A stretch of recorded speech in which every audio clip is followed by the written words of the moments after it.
Welcome to a couple of bunkies. I have made some picture frames in the past, with varying results. Our Kaka from India had sent us some watercolored pictures that he painted himself that we wanted to go ahead and put in a nice frame. Tim wanted to draw out the profile before he went ahead and cut the actual frame, so he creates a profile over on the BITCHUTE. Here Tim plans out how he's gonna use a roundover bit, a Roman bit, and cut a rabbit to the frame. Tim also planned to add some accent features to this frame. I take some cherry that I had already planed and cut it down to around 2-inch strips. I need 4 of them for this project. We recently acquired a bench dog router extension for our saw stop, and here is Tim setting it up for his next step. I set the Roman bit in the router and go ahead and push the board through. I decided not to use the router fence and just rely on the top bearing as a guide. I pushed the rest of the boards through and finished this part of the cut. Next, Tim sets his roundover bit into the router and cuts roundovers for all of the boards. Using the table saw, I go ahead and cut the rabbit into the frame and repeat this process for all 4 sides. The rabbit will hold the glass, the mat, and the artwork. Now Tim sets his table saw blade at a 45-degree angle. He adjusted the fence and the blade depth so the project is barely nicked.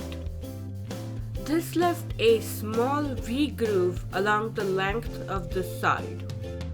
We decided to have 3 accent features in the beginning, but as Tim cut the first one, he realized the last groove will be too close to the roundover edge. So we decided to put only 2 accent features on the frame. I had pre-cut a mat board that I'm using as a template. I then mark off 45s on the frame, ensuring that the mat board will sit in the inner rabbet of this project. Tim cut 45-degree angle where he marked on the side of the frame earlier using table saw and its miter jig. He repeated this process for all the sides of the frame. I do a dry fit in order to see if everything goes together well, and I find out that there is something seriously wrong with my miter jig. It does not seem to align with a 45 very well. So I go ahead and take out my miter saw and set it up in order to make the 45 cuts a little bit more precise. I go ahead and repeat this process for all 8 cuts. Tim does a quick dry fit and minor adjustments as needed. Tim had a strict deadline for this project, so he uses a CA glue and accelerator to quickly glue up the project. After letting it set for a few minutes, I go ahead and take out the spline jig and start cutting splines for this picture frame. The splines allow the picture frame to have a little bit more gluing area, and it will make it a much more sturdier frame. Then Tim finds a thin piece of cherry to cut as splines for the frame. He uses CA glue and accelerator once again to glue the splines into the slots of the frame. I go and get my Japanese flush trim saw and cut the splines flush to the frame. I hope you all like sanding portions of woodworking videos. Speaking of liking, don't forget to like this video. Please consider subscribing, it helps us a lot. Engage via comments or social media pages, links are in the description below. I do another test fit with the mat board that I had cut earlier. It fits perfectly, and now I need to go find some glass for this frame. To finish off the project, Tim goes ahead and attaches picture frame hardware to this frame. He starts off by carefully marking the exact location for keyhole hanger. He marks and pre-drills the holes and attaches the hangers using a screwdriver.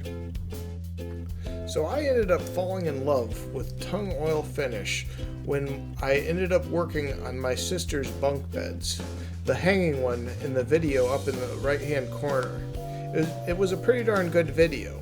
Tung oil finish, you go ahead and you wipe it on and you wait a few minutes and then you kind of polish it and put 2 or 3 coats at max, and it has a very nice gloss to it.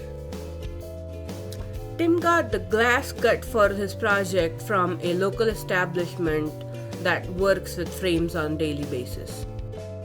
We decided to make a collage of all the watercolor paintings, and we set them on the mat board in the orientations that we desired. Wow, these paintings are amazing though. I made a template with some scrap paper in order to trace on the mat board so I can cut it out later. I traced down the outline and changed the template for every painting since each one was a little different. Then Tim grabbed a scrap piece of cardboard, a T-square and a mat cutter. The cardboard is to prevent damage to our coffee table, which we built as our first video on YouTube for woodworking. Link up here in the right hand corner. Then he simply put his T-square against the trace lines he made earlier and made cutouts in the mat board using the mat cutter. There are much more expensive mat cutting tools out there in order to do this job. These tools would have done a much better job, but I am more happy that I was able to create some memories with my wife. Then we inserted each painting into the cutout and kinda did a dry fit to see how everything looks. I went ahead and used some green paint to touch up some of the white edges around the mat board.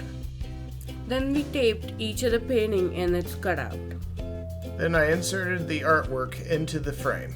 I also locked it into place with the frame hardware. And here is Tim happy with his work so far. And now we go ahead and put the picture frame on the wall. The cherry is a reddish yellow, and the dark green on the inside seem to really go with yellow colors within the paintings and the frame itself. I really love this combination. The frame looks really beautiful and the paintings in it are also gorgeous. I hope you like this content. Please subscribe. Ring that bell icon and consider buying us a coffee at buymeacoffee.com. If you like it, you can also leave us a super thanks.